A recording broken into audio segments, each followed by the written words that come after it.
It began with pain, ordinary headaches, ordinary people, ordinary medicine. But what they swallowed wasn't relief. It was death in a capsule. This is the story of the Tylenol murders, the crime that changed America forever. And to this day, no one knows who did it. September 29, 1982, Chicago, Illinois. A 12-year-old girl named Mary Kellerman wakes up with a cold. Her parents hand her one extra-strength Tylenol capsule. Moments later, she collapses in the bathroom. She never gets up. At first, doctors thought it was a freak medical emergency. But just hours later, tragedy struck again. Adam Janis, a 27-year-old postal worker in Arlington Heights, suddenly died after taking the same brand of Tylenol. As his family mourned his sudden death that same afternoon, his brother and sister-in-law took capsules from the same bottle, and both of them also died. 3 members of one family, gone within a single day. By the next morning, Chicago area hospitals were in chaos. Emergency rooms were receiving reports of mysterious deaths, people collapsing at home after taking pain medication. Doctors began to notice a disturbing pattern. Every victim had taken extra-strength Tylenol, all purchased in the same region. Authorities raced to test the capsules. The results were immediate and terrifying.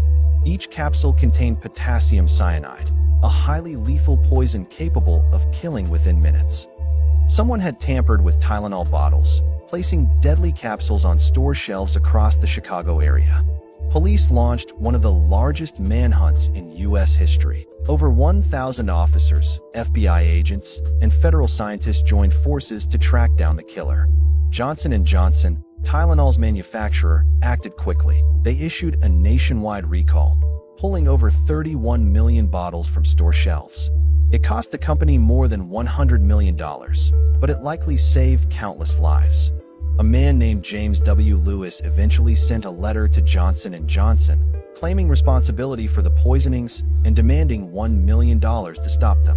But after investigation, it turned out he had no direct connection to the actual crimes. He was eventually jailed for extortion, not murder. Despite decades of investigation, no one has ever been charged for the actual murders. The case remains officially unsolved more than 40 years later, but its impact changed the world forever, leading to the creation of tamper-proof packaging and reshaping how medicine is sold today. In the weeks that followed, Johnson & Johnson faced a nightmare no company could ever prepare for. But instead of denying, they acted. Millions of bottles were recalled from shelves across America, and public trust hung in the balance. Indeed, this tragedy changed everything. It led to tamper-evident seals, stronger FDA regulations, and completely transformed how over-the-counter drugs were sold and trusted. Yet, for the families who lost their loved ones, there was never true closure. The Tylenol murders remain one of the darkest unsolved cases in American history, a haunting reminder of how fragile trust can be. It wasn't just medicine that was poisoned, it was trust itself.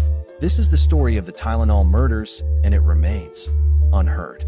This is Unheard, where true crime and justice and unfiltered truth collide. No filters, no silence. Stay bold. Stay unheard.